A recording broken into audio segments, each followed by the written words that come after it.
ছেলে হওয়া এত সহজ না, অনেক কিছু ঘুরে আমাদের মাথায়।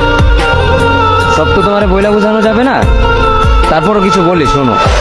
আমরা ছেলেরা বউর সামনে মার সাথে ভালো করে কথা বললে মার আঁচলে থাকা সন্তান, আবার মার সামনে বউর সাথে ভালো করে কথা বললে বউর গোলাম।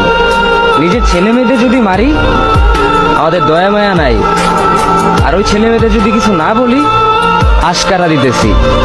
নিজের বউরে দিয়া যদি জব করাই সেই ক্ষেত্রে আমি বউর কামাই খাই, আর যদি বউরে দিয়া জব না করাই আমি সন্দেহ করি। সারাদিন ঘরের বাইরে থাকলে আমরা ভাদাইম্মা, আর যদি ঘরের ভিতরে থাকি তাহলে বেকার, কাজ কাম নাই। আর এই তোমাদের মেয়েদের গায়ে যদি আমরা ভুলেও টাচ করি না আমরা নির্যাতক, আর যদি তোমরা মেয়েরা আমাদের গায়ে হাত তুলো আমরা কাপুরুষ।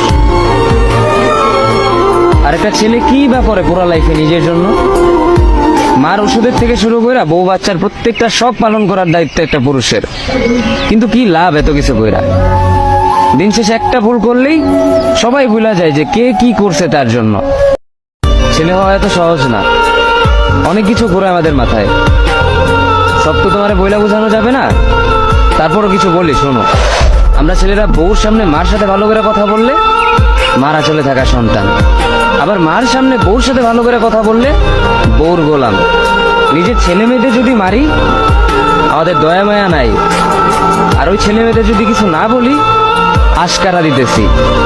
নিজের বউরে দিয়া যদি জব করাই সেই ক্ষেত্রে আমি বউর কামাই খাই, আর যদি বউরে দিয়া জব না করাই আমি সন্দেহ করি।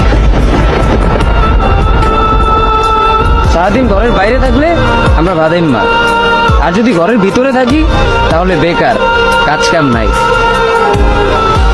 আর এই তোমাদের মেয়েদের গায়ে যদি আমরা ভুলেও টাচ করি না আমরা নির্যাতক, আর যদি তোমরা মেয়েরা আমাদের গায়ে হাত তুলো আমরা কাপুরুষ।